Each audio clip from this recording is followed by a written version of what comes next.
Hey guys, is it really possible to prepare a food with vegetable protein whose protein value is equivalent to the animal protein?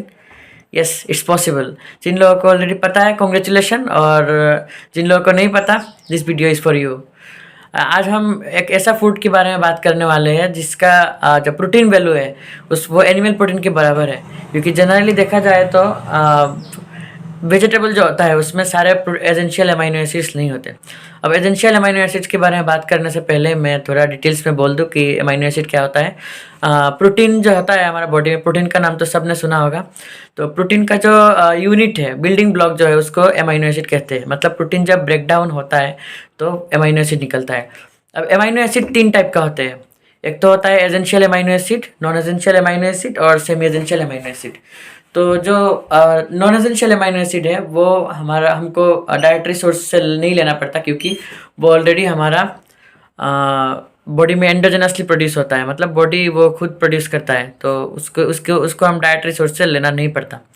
और जो semi essential है जैसे कि arginine, histidine, तो वो क्या होता है हमारा पार्शियली हम डाइटरी सोर्स से लेते हैं और पार्शियली हमारा बॉडी में प्रोड्यूस होता है। और जो एसेंशियल अमाइनो एसिड है वो हमको टोटली डाइटरी सोर्स से ही लेना पड़ेगा, वो बॉडी में प्रोड्यूस ही नहीं होता। और जो कि हम लोग जो वेजिटेरियन है वो लोग पाल्स मतलब सोयाबीन, दाल, वेजिटेबल्स ये सब से लेते हैं। और जो नॉन वेज है वो लोग तो मीट शीट ये सब से ही मिलता है।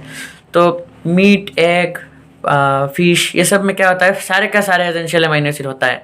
लेकिन जो वेजिटेबल है उसमें कोई ना कोई हमेशा डिफिशिएंट रहता है।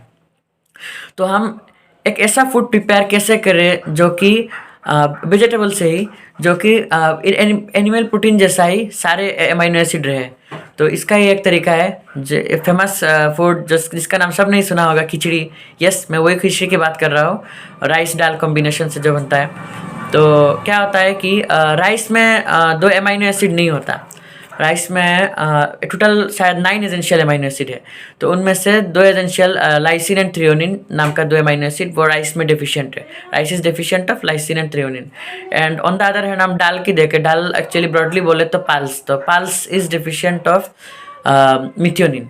सो हम जब राइस और दाल को कंबाइन करते हैं तो राइस दाल कॉम्बिनेशन से वो जो राइस में जो डेफिशिएंट है वो पल्स में है, और पल्स में जो डेफिशिएंट है वो राइस में है। तो दोनों मिलके मतलब सप्लीमेंट्री एक्शन ऑफ प्रोटीन बोलते हैं इसको।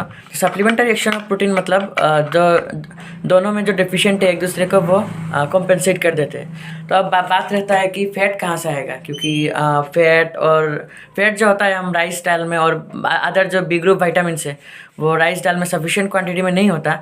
तो इसलिए हम राइस दाल में क्या करते हैं, हम वेजिटेबल डालेंगे, और जो फैट आता है वो हम ऑयल डालते हैं, वहाँ से भी आता है। तो इससे हमारा क्या होगा, ये एक बैलेंस डाइट हो जाता है।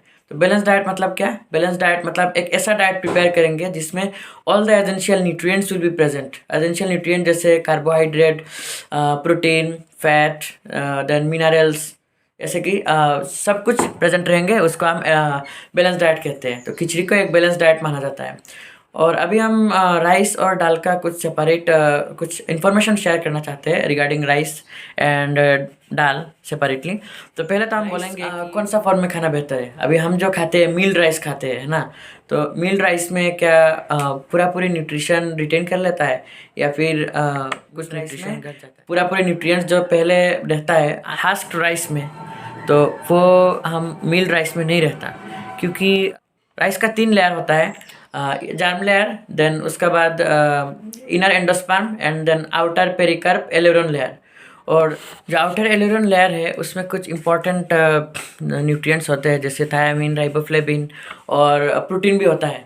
तो जब हम राइस को मिल्ट कर लेते हैं तो वो एक्चुअली क्वांटिटी में घट जाता है, उसका जो न्यूट्रिटिव वैल्यू है घट जाता है।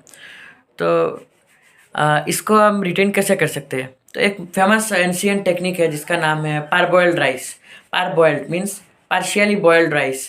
तो जो मेथड में क्या करते हैं, राइस को हम हास्क्ड राइस को 65 to 70 डिग्री में हम बॉयल करते हैं पानी में फॉर अप्रॉक्सीमेटली 4 to 5 आवर्स। और उसके बाद हम वहाँ से उठा के स्टीम करते हैं फॉर अप्रॉक्सीमेटली 5 to 10 मिनट्स। तो उससे क्या होता है, जो आउटर पेरिकार्प में जो न्यूट्रिएंट्स है वो जो इसका अंदर वाला लेयर है जिसका नाम है inner endosperm, the nutrients get driven into the inner endosperm layer. तो जिसके कारण उसके बाद अगर हम उसको मिल्ट करेंगे तो उससे न्यूट्रिएंट्स में कोई ज़्यादा फर्क नहीं आएगा।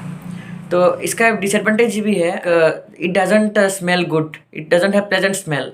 सो जिसकी वजह से बहुत लोग अवॉइड करते हैं और हम लोग ज़्यादातर ऐसे ही मतलब मिल्ड राइस ही खाते हैं without going through this process.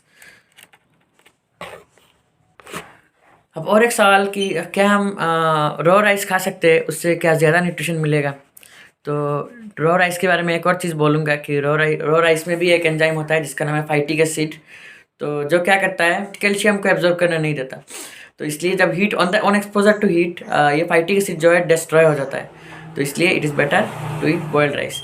Okay, and next हम बात करने वाले हैं पल्स के बारे में। पल्स मतलब हम pulse specifically we are going to speak about dal. अच्छा, राइस के बारे में और न्यूट्रिटिव वैल्यू की बात करें तो राइस में अप्रोक्सीमेटली 6 to 8 ग्राम प्रोटीन रहता है और कार्बोहाइड्रेट लगभग 70 to 80 ग्राम कार्बोहाइड्रेट रहता है और बाकी बी ग्रुप विटामिन्स तो रहता ही है और 0.5 ग्राम अप्रोक्सीमेटली फैट रहता है। और राइस में जो इम्पोर्टेंट विटामिन्स नहीं रहता वो है vitamin A, D and C.